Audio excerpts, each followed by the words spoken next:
સુરત કાપોદ્રા વિસ્તારમાં અસામાજિક તત્વોનો આતંક સામે આવ્યો।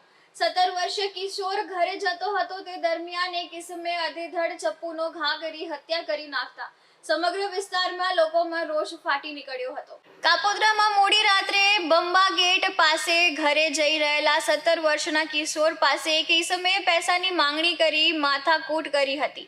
રૂપિયા નહીં આપતા માથા ફેરેલા યુવકે ચપ્પુથી હુમલો કરી કિશોરની હત્યા કરી નાખી હતી। આ ઘટનાને પગલે મોડી રાત્રે લોકોએ પોલીસ મથકને ઘેરી લીધું હતું। પોલીસ સૂત્રથી મળેલી માહિતી મુજબ 17 વર્ષનો પરેશ અરવિંદ વાઘેલા સોમવારે રાત્રે જઈ રહ્યો હતો ત્યારે પ્રભુ રવિરામ શેટ્ટી સાથે રૂપિયાની લેતી દેતીમાં માથાકૂટ થઈ હતી।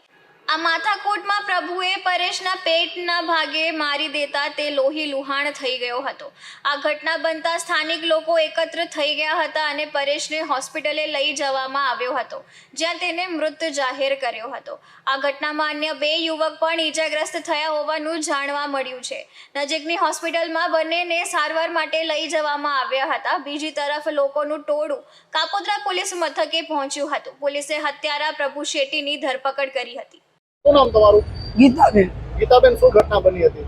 બની આ 2 ભાઈ કારખાની બેન ભાઈ આવતા હતા।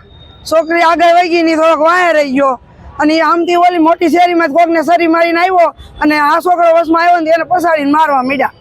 ઈ કામેથી કારખાન મારા દેરનો છોકરો છે। શું લેવામાં આવ્યો?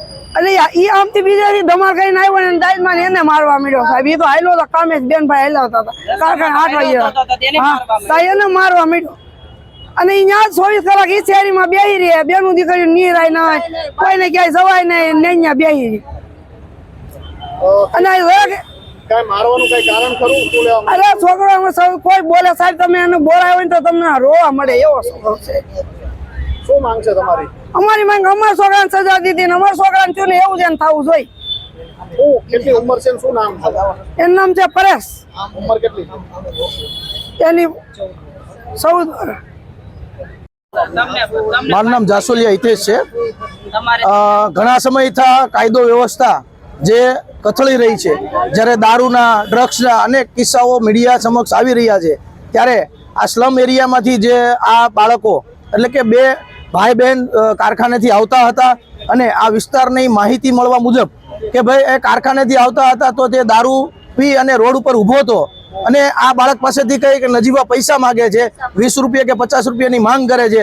આ બાળકના ખીચામાં પૈસા ન હોવાથી આ બાળકે પૈસા ન આપ્યા હતા, જેથી કરી અને એમની દાજ રાખી અને દારૂનો નશો કર્યા પછી આ તમામ ઘટનાઓ બની છે। જે આરોપીને અત્યારે માહિતી મળતા મુજબ આરોપીને પકડી પાડ્યો છે અથવા તો હાજર થયો છે એવી માહિતી છે। અને આ સમગ્ર પરિવારના જે કંઈ અહીંયા સ્લમ એરિયાના માણસો અહીંયા આવ્યા છે, જે એક જ માંગ કરે છે કે કાયદો વ્યવસ્થા કથળી રહી છે। જે આ પરિવાર સાથે બન્યું એ કોઈ પરિવાર સાથે ન બનવું જોઈએ। દારૂના નશાઓ, ડ્રગ્સના નશાઓ આ એરિયામાં અનેક લોકો કરી રહ્યા છે, ત્યારે આ દારૂના અડ્ડાઓ પણ જે જગ્યાએ ઘટના બની એની આજુબાજુમાં પણ અડ્ડાઓ એટલા ચાલી રહ્યા છે। તો આ પોલીસ તંત્રને અને કાયદા વ્યવસ્થાને મારી એક વિનંતી છે કે આવી ઘટનાઓ આજે નહીં પણ ક્યારે ભવિષ્યમાં ન બનવી જોઈએ અને આ પરિવારને કાયદાની રૂએ ન્યાય મળવો જોઈએ અને વહેલી તકે મળવો જોઈએ।